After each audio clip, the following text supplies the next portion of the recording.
दोस्तों आज मैं आपको 5 ऐसे नियम बताऊंगा जिसे फॉलो करके आप अपने शरीर को हेल्दी और तंदुरुस्त बलशाली बना सकते हो।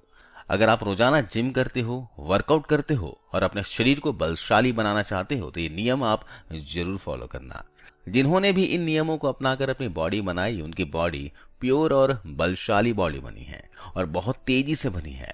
आज के समय में विदेशी लोग भी इस नियम को बहुत तेजी से फॉलो करके अपने बॉडी में ग्रोथ ला रहे हैं। इन 5 नियम को अगर आप फॉलो करोगे तो कुछ ही दिनों में आपको इसका बहुत तेजी से फर्क दिखाई देने लगेगा। तो आइए जानते हैं इन नियमों के बारे में। पहला नियम है ब्रह्म मुहूर्त के समय प्राणायाम करना। दोस्तों मैंने पढ़ा भी है, सुना भी है कि सुबह की जो शुद्ध ऑक्सीजन होती है उसमें सबसे अधिक बल होता है। अगर आप किसी वजह से सुबह वर्कआउट नहीं कर पाते हैं तो आप सुबह समय निकालकर आप प्राणायाम जरूर करें, वो भी खुली हवा में। इससे आपके जो मसल्स टिश्यू हैं जो कि हर रोज वर्कआउट करने से टूटते हैं, सुबह जब शुद्ध ऑक्सीजन जब प्राणायाम से आपके शरीर में जाती है तो वो ऑक्सीजन आपके मसल्स रिकवरी कर देती है। इसलिए नियम जरूरी है।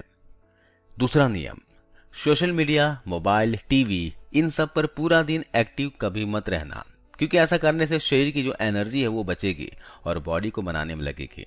क्योंकि आधे से ज्यादा एनर्जी तो मोबाइल, टीवी, सोशल मीडिया पर जब हम चैट करते हैं उसी में चली जाती है। और यहां तक कि एक स्टडी में यह तक पाया गया है कि अगर कोई इंसान मोबाइल में अश्लील देखता है, यहां तक कि अश्लील सोचता है, तो उसका दिमाग बहुत ज्यादा ऊर्जा खर्च करता है, दिमाग डाइवर्ट हो जाता है, खराब हो जाता है।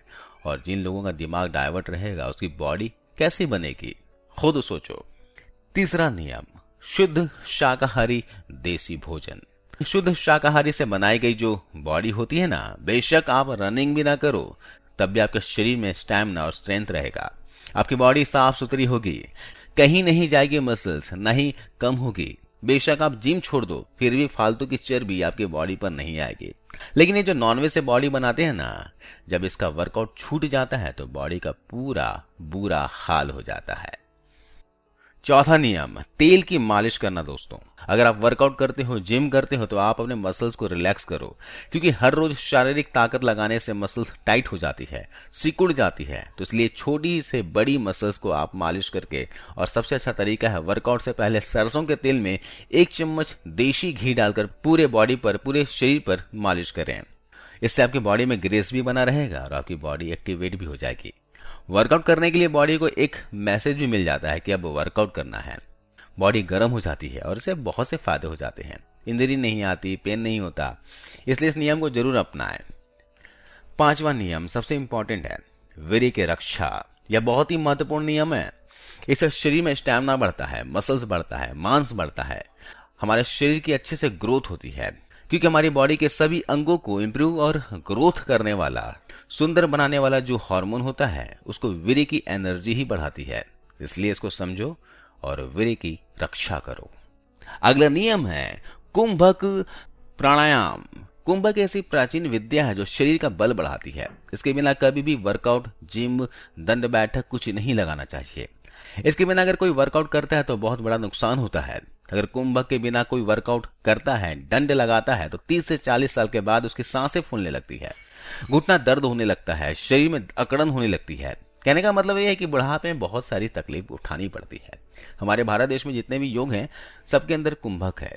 ये रनिंग, जिम सब बाहर के देशों से भारत आई है।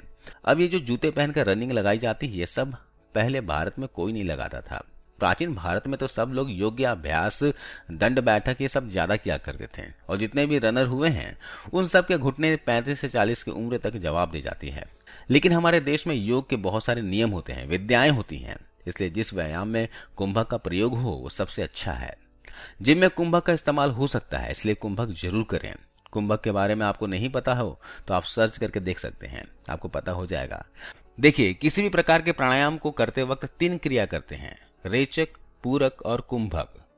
कुंभक करते वक्त सांस को अंदर खींचकर या फिर बाहर छोड़कर रोक कर रखा जाता है। आंतरिक कुंभक, बाहरी कुंभक, 2 तरह के कुंभक होते हैं। आंतरिक कुंभक के अंतर्गत नाक के छिद्रों से वायु को अंदर खींचकर जितनी देर तक सांस को रोक कर रखना संभव हो उस तरह से रखा जाता है और फिर धीरे धीरे सांस को, हवा को बाहर छोड़ दिया जाता है। यह आंतरिक कुंभक। बाहरी कुंभक में क्या होता है, इसके अंतर्गत जो हवा होती है उसको बाहर छोड़कर जितनी देर तक सांस को रोक कर रखना संभव हो उसे रोक कर रखा जाता है और फिर धीरे धीरे सांस को अंदर खींच लिया जाता है। यह दोस्तों कुंभक। तो आंतरिक कुंभक और बाहरी कुंभक जरूर आप किया करें, एक्सरसाइज के पहले किया करें, आपको बहुत फायदा देगा।